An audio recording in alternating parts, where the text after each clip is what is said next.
Hast du Geheimnisse? Ja, es gibt, glaube ich, Geheimnisse einfach generell. Ich glaube nicht, dass das Geheimnis als Ziel war dieses Titels, sondern eher das Verborgene. Etwas, was nicht auf der Oberfläche liegt. Oh. Hm. Wie ist dieses Lied bei dir gekommen? Wie geht das bei dir? Ich kenne höchstens gerade den nächsten Augenblick, was passiert. So, das ist allerhöchsten.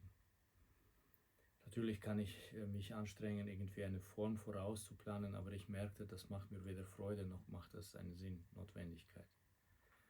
Weil es entsteht das ist so, als ob der Flow von einem Stück schon vorgeplant ist, ohne dass ich das noch bewusst werde. Meine Bewusstheit öffnet sich diesem Stück gegenüber immer so Schritt für Schritt. Ich könnte sagen, ich bin fast wie das Publikum sozusagen. Durch das Stück werde ich geführt, mit jedem nächsten nur Schritt bekannt machend, ohne zu wissen den großen Plan. Und bei diesem Stück, das ist sehr speziell, weil der ist sehr motorisch. Das ist auch ein Element, der mich sehr fasziniert. Das heißt, es gibt sehr feine Motorik, die diesen rhythmischen Perpetuum mobile Gefühl erzeugt, diese ewige Vorantreiben, Laufen sozusagen. Und spannend ist, dass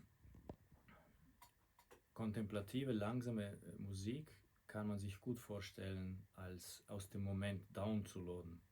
Aber solche Abläufe, wo man, wenn ich als Pianist das spielen sollte, wenn das in den Noten stehen würde, dann erstens müsste ich gewaltig üben, also damit das diese ta-ta-ta-ta-ta-ta-ta-ta alle funktioniert, das übt man einfach als Pianist. Und zweitens, wenn ich dann spiele, dann müsste ich mehrere Takte voraussehen, damit ich Flow bin. Und hier nicht nur nicht geübt, sondern ich habe nur keine Ahnung, wie der nächste Tag aussieht.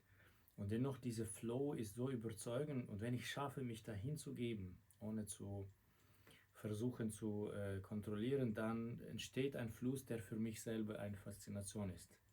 Vor allem, wenn das in so schnelleren Läufen geht. Ja. Und wie ist das möglich? Wir haben schon 12 Lieder aufgenommen. Das war auch nicht geplant, dass wir diese Lieder spielen werden. Wie ist das möglich, dass du das alles ohne Fehler einfach machst?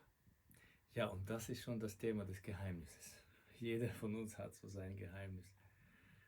Ja, aber das hat ich kann nur einige Elemente davon nennen, das hat mit Vertrauen zu tun, das ist nicht jeden Moment war bis jetzt mir gelungen, das ist so eine größere Einheit in sich selbst zu spüren, wo dieser kritische Geist des Musikers nicht getrennt von der Quelle in mir, sozusagen reflektierend, kritisierend, jetzt machst du das oder das falsch, sondern das ist wie, als ob sie in eine Richtung gedreht wären und zu eins wären.